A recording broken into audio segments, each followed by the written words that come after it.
What's up, you guys, and welcome back to my channel. I do have a couple of things to say before I jump into today's video, so I will leave a timestamp somewhere for you guys so that if you're not interested, you can easily skip right on by this. First of all, I'm not going to go into a lot of detail. I've already cried on Instagram too many times. I know a lot of you guys have noticed that my content has been very inconsistent over the past couple of months.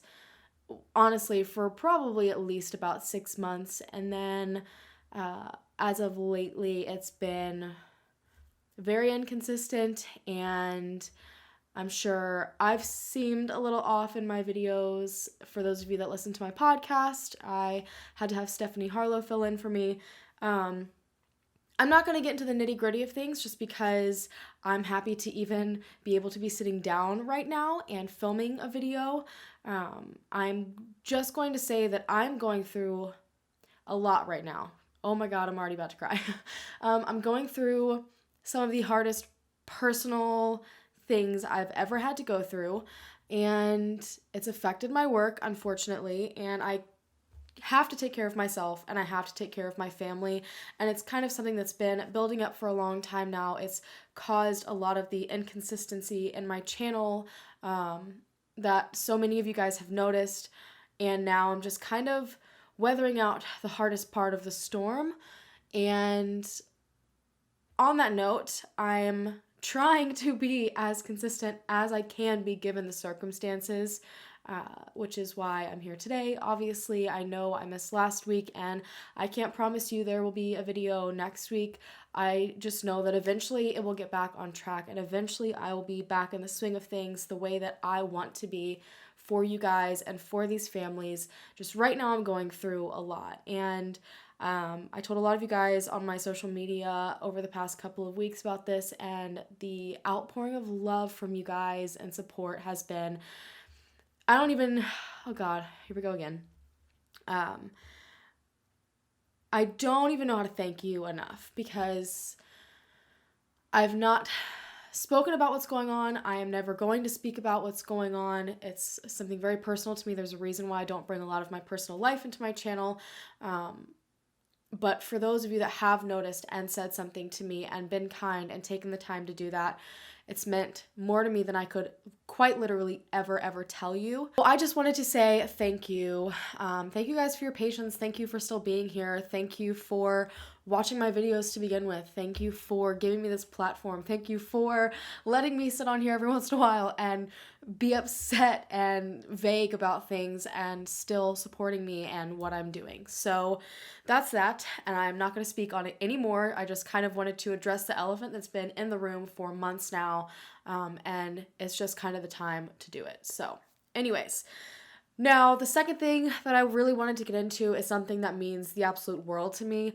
You guys know, if you followed me for a while, that I covered the Christian ANDREACCHIO case. John Lorden and myself worked alongside Sheila Wysocki a good portion of last year on the case, and we were part of the PI experience that had to do with Christian ANDREACCHIO at CrimeCon last year. It's just something that we've really worked really hard on, and they've started a petition. And because I've kind of been off the radar a little bit, I wasn't aware of this until lately. But if you guys aren't aware of what We the People are, it's basically a website where you can go and sign a petition, and if it gets to a certain number of signatures, the White House has to look at it. So if you're not aware of the case, you can always go and watch my video on it. John Lorden has a video on it. I'm pretty sure Kendall Ray has done something on it with the Mile Higher podcast recently. There's a lot of people that have looked into this, and basically what the We the People petition is asking for is your signatures, because there is a lot of corruption that's believed to be involved in his murder investigation that was labeled a suicide, and they are only, I'm looking at it right now, 7,466 signatures away, you guys. But this has to be done by the 18th, and if that deadline is missed, then the White House does not have to look at it, unfortunately. So if every single one of you guys signed this petition, it would be over the limit. It would be done, you guys. I think in the first 30 minutes of my video being live, around 7,000 people watch. If every single one of you just took 2 seconds to sign this petition and have the White House look at this, it would give this family so much peace, and someone could actually be fighting for the right thing in this case, because right now it's just been like fighting a brick wall for everyone involved. And a lot of you guys are very invested in the case since I had my coverage on it and John and I worked together on it, or if you were at CrimeCon. So please consider signing this. Please consider sharing it. I honestly think it's very, very possible, knowing how many people watch these videos in the time span that they do, that we can hit this mark on February 18th without a doubt. I will have the link down below for you guys to sign. I'll probably remind you like 5 more times at the end of the video, but that's all I'm going to ramble about right now. And I'm just going to go ahead and at this point jump right into the video.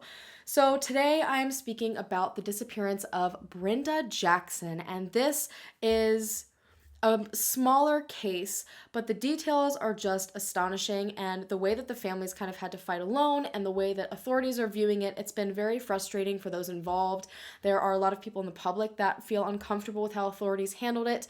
I've seen only 1 or 2 blog posts about this as the only coverage outside of like the news media that's spoken about it, and they have pointed out the same issues. So I'm hoping some eyes on this might, encourage the right people to come forward, or might stir the pot a little bit. I know that authorities have since 2020, so right at the start of the new year, a month ago, I know they have tried to put this case back out in the public, so this is a perfect time to push. And it makes sense because she disappeared on January 3rd, 2016, so we're just past the anniversary of her disappearance. But now I'll just kind of dive into Brenda. So Brenda was 31 years old when she went missing from Park Forest, Illinois, again on January 3rd, 2016. And honestly, the best way that I can describe Brenda from what I've learned about her through my research is that she's an unbelievably strong woman. This woman has been through a whole lot, and it's not just things that life itself has thrown at her, it also shows through her decisions, her life decisions. She served a good amount of time in the US Army. She was deployed to Iraq. She's a combat veteran. She's a badass, essentially. She also had already been through 1 marriage. A lot of this information is kind of in and out. I don't know a lot of details. There's just not a lot out there on it. I do know she had 1 child with this man she was married to, and that was her oldest. She also then went on to have 5 more children. So the ages at her disappearance, I believe, I've seen 4 months. I've also seen 1 year to 11 years old. So she had a big span of children, and she had married a second husband named Antonio Jackson. Now, her children were her absolute life. She loved them more than absolutely anything. I'm unsure if Antonio Jackson was the father of the other 5, all 5 of them at least. I do know that she'd only been married to him for 2.5 years at the time she disappeared, but from what I've seen, they were dating for quite some time before that. But even being the complete boss woman that she was, and, how much she dealt with and pushed for and fought for in her life was still very, very difficult and very far from perfect. In the time frame that Brenda was with Antonio Jackson, there was a very extensive history of domestic violence. Now, again, I don't know all the details. I don't know if it was always one-sided, if it was always Antonio against Brenda. That's what I've gathered from what I've seen, but I cannot state that as pure fact. But it was bad. It wasn't just a one-time thing. It was over and over and over again. Antonio would basically just lash out at Brenda all the time for reasons that I am completely unsure of, and unfortunately, Brenda would do what most abused women feel they have to do, and every single time this would happen, she would refuse to press charges against him. And in most states, I don't know about every state, all I honestly know is it's this way here where I live. You don't have to press charges against someone. The state has the option to sometimes, but most of the time they won't go through with it. But it just became a pattern. And when you're in an abusive relationship, So many people are so quick to say, and I've said this on so many videos before, that why don't you just leave? Why don't you just get out? The statistics are insane, and I should have looked them up to have the numbers directly for you right here, but women that stay in an abusive relationship have a higher chance of survival, unfortunately, than those that do. And most women that have been murdered, it's at the hands of a abusive partner. So it's a really scary situation to be in, and a lot of women feel trapped and like they cannot safely get out, or they cannot safely get out with their children. There's just a lot going on, and this is why a lot of women tend to not press charges. But in August of 2016, this cycle definitely broke a little bit. Another act of domestic violence occurred, and this time I know for a fact it was Antonio against Brenda, and the whole thing played out as it usually did, where Brenda decided to not press charges. But at this point, a judge said, enough is enough. We've seen you deny to press charges against this man that's very, very physically aggressive and mentally aggressive towards you. And it's not just you, it's 6 other children that are involved. So the court decided, because this was such a dangerous and hostile environment that clearly no one was trying to get out of, they took the children and made them wards of the state. And they said that this is going to be the way it was going to be until Brenda finally decided to separate from Antonio and create a safe environment for her children. Now, Antonio, given the circumstances that he was known to be violent, he was allowed absolutely no contact with any of the children, and Brenda was allowed contact, but only supervised contact. And while this was devastating for Brenda, this also, I'm sure, brought her some sense of relief, because at least at this point, her children were not in the middle of the abusive relationship that she was stuck in the middle of, and they weren't just going to any strangers either. The courts decided to send them to her parents, Maria and Joel Gonzalez, and that is pretty much the best option that they could have had. She would get to see them and come to supervised visits pretty much whenever she wanted to. They were in safe hands. It was a good situation. I do know that her oldest did end up with her first husband in, I believe, Texas, but that means that 5 children were still with the grandparents. And I've also seen some very false information just randomly thrown online that the youngest was in foster care or something, but I have not seen the family or anyone state that at all. Brenda took this as a great opportunity to start parting ways with Antonio. She didn't have to worry about the safety of her kids or anything like that. So shortly after losing custody of them, she separated from Antonio and she got her own home on Arcadia Street in Park Forest, Illinois. But Antonio obviously was not pleased with anything that was going on. He was infuriated that he had lost his kids, that he did not have any sort of rights when it came to visitation. He did not approve of Brenda separating from him or that she had her own home, and the abuse escalated because of this. And again, this happened in August when the children were taken away, and by October, when Brenda finally fully initiated a divorce, things got horrible. Antonio would threaten her constantly. Over and over and over again, he would threaten to take his life, hoping to scare her or guilt trip her into coming back. And then when that tactic didn't work, when trying to receive this pity didn't work, he would then turn around and lash out at her again and say absolutely horrible things to her. He started to stalk her and harass her. If you've been in an abusive relationship, unfortunately, all of this sounds very, very familiar, and it's scary to be in the middle of. It is one of the scariest things to experience, where someone just is so emotionally ping-ponging all over the place and messing with you, and it's hard to get control in those situations. And again, she did something that unfortunately a lot of women end up doing, and she would promise him that they would work things out and things would be better, but she just needed to get her kids back, and separating from him was the only way the court was going to allow that to happen. She pretty much was probably trying her hardest to just keep him at bay so things would not escalate even more. But then something ended up happening. January 3rd, 2016 was a Sunday, and Brenda had spent the day over at her parents' home visiting her children. Around 9 p.m., her father decided to drive her back to her home at 240 Arcadia Street, and she was going to just settle in for the night and prepare for the week ahead. At around 10:30 p.m. that same night, her mother did call her. According to her mother, Brenda stated that she was alone, she was getting ready for bed, she had to wake up early the next morning.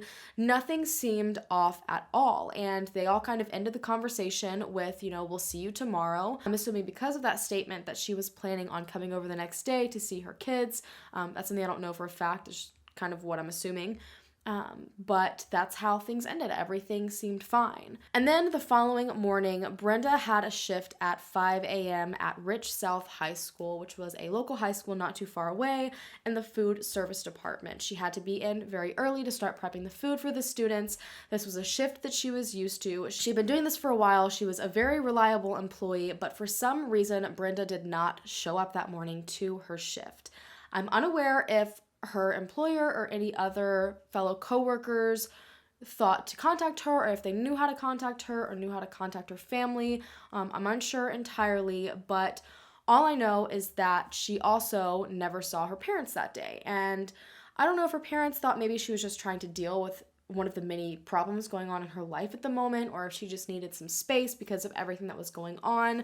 But it wasn't until the next day, when Brenda still had not tried to contact her children or her parents or anything, that everyone started to realize something was probably wrong. And this is now on the 5th of January 2016. So Maria decided, first of all, to get in contact with Antonio, and she let him know that she couldn't get in contact with Brenda. I'm sure she probably asked if he had spoken with her, and she told him that she was going to go and report Brenda as missing, because again, this was very, very unlike her to just disappear. But Antonio had a very strange response to this. Antonio told her that he didn't want her to go and report Brenda as missing. He wanted to come and talk to her in person first, and then he wanted to go down with her to report Brenda as a missing person. Now, I'm unsure what their conversation was. I don't know what Antonio had to say to Maria, but I find that a little bit odd, especially given his very controlling nature. In my personal opinion, it seemed like he wanted to make sure he inserted himself into the middle of this. But on the flip side, I'm sure the divorce was still ongoing, so maybe he was just trying to figure out what was going on. Unfortunately, I have absolutely no idea. Now, initially, I do not believe much was done by authorities to search for Brenda. She was a full-grown woman, and we know what tends to happen. She also was in the middle of a very difficult situation. She had a lot of, life stressors happening at the moment. So authorities thought it was very possible that she just decided she either A, needed some space and would eventually come back at her own timing, or she just decided to leave everything behind and escape all of these problems. But her family did not believe that this was the case at all. They knew there was no way she was going to leave behind her children, leave them behind, and say not a single thing. Brenda's home was checked. Again, I'm unsure if authorities did this, but it sounds to me from the way I've seen it that her family checked her home, and there was no sign at all of foul play within the home. There didn't appear to be any struggle at all. There didn't appear to be a struggle outside the home or anywhere close to her home. But it was very strange because Brenda's purse, ID, bank cards, phone, and her only winter jacket were also left in the home. And this is Illinois in January. It was very cold outside. I know there was snow around this time, and it didn't make sense that she would leave without her jacket or leave without any of her most important items, even if she was just planning on running off, or especially if she just needed some time to herself. So this kind of pointed toward her leaving unwillingly or something happening to her, but without any sign of a struggle. It was really, really hard to be sure. 1 week after Brenda was last seen, 100 people from her family and her friends decided to gather together and search a nearby forest preserve known as the Sauk Trail Woods. Now, her home was kind of surrounded by a lot of these forest preserves, but this area was apparently only about a block from her home, and they figured it was a good place to start. But unfortunately, despite all of their searching, they really weren't able to find anything. I know they also put up posters. Her family and friends worked very, very hard to find some sort of answers as to where she went or what might have happened to her. I do know that authorities did end up coming out to this location as well. I don't know how extensively they searched this area, if it was exactly the same area that her family searched, but I do know that they also came up empty-handed. And then 8 days after her disappearance, right after these searches occurred, her family got this very bizarre anonymous phone call. The caller said that they could find Brenda at Cook County Forest Preserve near her home. This was obviously immediately reported to police because this tip was called in directly to her family.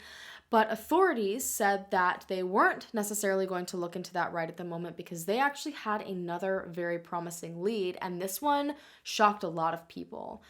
They apparently had received a tip, and more than one actually, that Brenda was seen or sighted in Chicago. And this was not very far from her home. It was a reasonable distance for her to have traveled.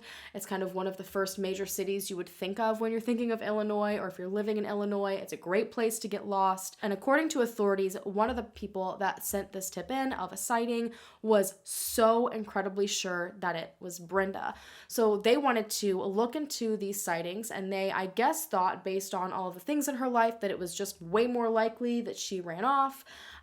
So they didn't immediately look into this tip that was called into the family. This was very, very frustrating and is, I think, one of the main things that irritates a lot of people that have looked into this case and tried to raise exposure for Brenda is that authorities really seem to be set on the idea that, oh, her life was hard and she decided to run, instead of thinking, oh, she was dealing with a man that was known to be abusive towards her physically.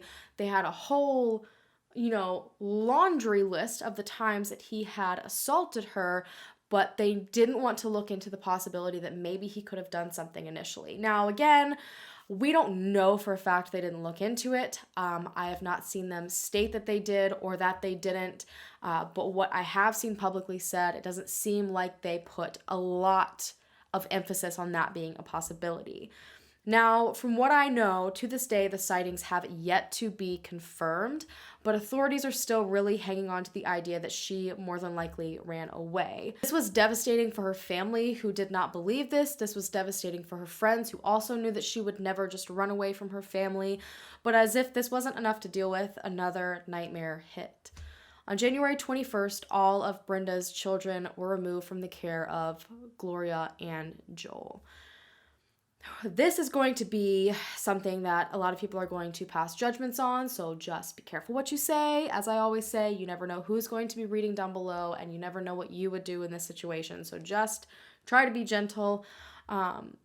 Maria and Joel had been allowing Antonio supervised visits with the children, and this directly violated the court-ordered safety plan that was in place, specifically because Antonio was known to be dangerous and be abusive. Obviously, Brenda's parents were devastated because at this point they felt they had lost their daughter because they did not know where she was, and now they were losing her daughter's children, and these children were being taken away from a place that they were comfortable with people that they knew, in an environment that they believed they were providing the best anyone possibly could for these kids.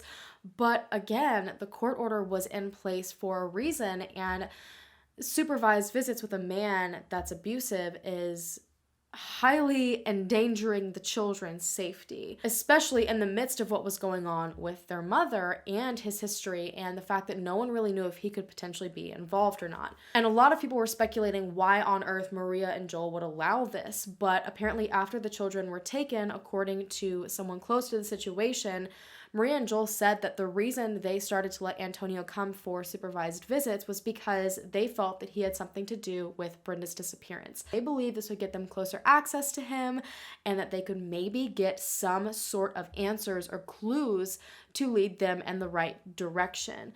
But unfortunately, their search for these possible answers just led to a lot of pain for everyone. Finally, in July 2016, authorities decided to go and search the location from the strange anonymous phone call. So this is months later, and it ended up leading them to acres and acres of vacant village-owned lots in an industrial park that was really close to Brenda's home.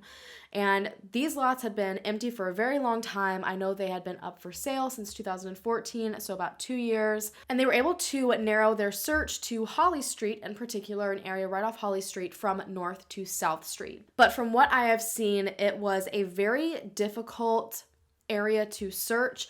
I know that a lot of this vacant land was, wildlife preserves, I believe bird habitats in particular. The whole entire thing was made up of overgrown trees and bushes and grass, and it was just really, really difficult terrain. I know that they did bring in canines to hopefully aid in the search because it was such difficult terrain, but unfortunately, nothing at all was found in the authorities' search. Now, one thing that I have seen that's very interesting is that Brenda's family noticed that this particular location was in the background of one of her pictures. Now, I'm not sure which picture. I am not sure how much of it. I'm not sure what exactly that could mean. Does that maybe mean this was a place that was important to her, somewhere she felt she could get away, and maybe she fell victim of some sort of circumstantial crime there, or was this place special to her and someone else, and it was the first place someone could think to take her if they did something to her? Unfortunately, since nothing was found, we have no idea, but I thought that was worth mentioning because you guys might have more ideas than I do on it. As of July 2017, the police chief has announced that they have absolutely no reason to believe this is a homicide, which is another thing that's really upset a lot of people involved in her life and in this case, and people that have just followed along locally. I've seen it stated that they simply believe this because there were those potential sightings, and the one tip, the person said they were really, really sure. But keep in mind that so far there's been no signs of foul play at all either. So it's really hard for authorities to kind of go either way when there just seems to be no answers and no clues left behind at all. So right now I feel like they're just kind of in limbo. But one thing I will say is, given statistics and given the dangerous circumstances that she was in right before the disappearance, the fact that she finally decided to leave an abusive marriage, I do kind of hope and wish that things either have been or will be looked at closer when it comes to Antonio in regards to foul play and his possible involvement. I know initially they said that he was being cooperative. I know that more recently, as in last month, they have stated that he's no longer being cooperative. I've also seen it stated on a couple of sources, and I cannot verify this because things have been all over the place, that Antonio actually was with Brenda that night, making him the last person to be with her. But I do not know if that's true. All we know is at 10:30, she said that she was alone to her mother. There just seems to be no information at all in this case. And it feels like authorities kind of aren't checking every possible route, which would be the smartest thing to do when you have no information. Keep on trying different scenarios and look at every single avenue and then start to rule them out instead of kind of really beelining it towards the fact that her life was hard and she just ran away. Now, again, they did an update, as I said previously, this past month, and they are trying really, really hard to push her case out there for more tips, information. If she is for some reason out there anywhere, this could be a great way to push her face out there, so maybe someone has seen her and they can call in and help. There are a lot of people that believe that she may have escaped to a women's shelter, and when you do that, they don't have to tell your family anything, and they don't have to tell police anything either. It's for the woman's safety. However, her family still strongly believes that foul play is involved. Brenda was a strong woman. She was used to fighting battles, like literally, quite literally. She was strong and she was brave and she did not back down from a fight. And she also loved her children more than anything. And she was willing to take the risk that a lot of women, unfortunately, don't get to take. She decided to leave her abusive marriage, and it was all so she could get her kids back. Why would she take that step?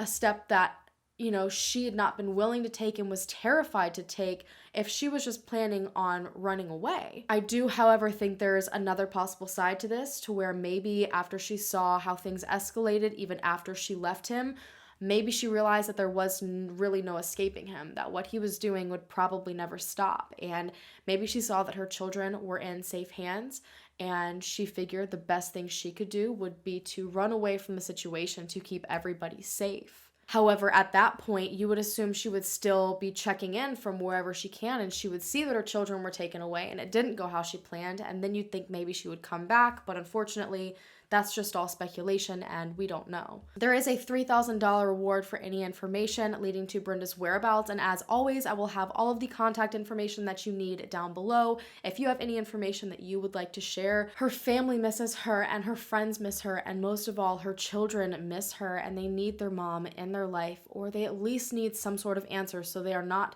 left the rest of their life just questioning what happened. But that is all I have for you guys today. Let me know what you think down below. Make sure again to spread her picture in this video or her missing persons poster everywhere you possibly can. There are resources out there if she is out there and scared to come back that can keep Antonio away, that can protect her and protect her children. But that's all I have for you guys today. Thank you so much for taking the time out of your day to listen to Brenda's story. You guys have no idea how much your views mean to the people involved in these different cases and situations. Also, on top of that, please do not forget now that you're about to click off this video, go and sign the petition for Christian ANDREACCHIO so the White House looks into the corruption that is happening within his case. It is so important, you guys. 7,466. That's all it takes. There's already, at this point, that many of you that are watching this video, so please do your part. Just one signature. It'll take 2 seconds to do it. The link for that will be down below as well. Also, if you haven't already, hit the subscribe button to become a part of the Hallan fam, so hopefully we can bring them home together, and I will see you guys in my next video. Bye.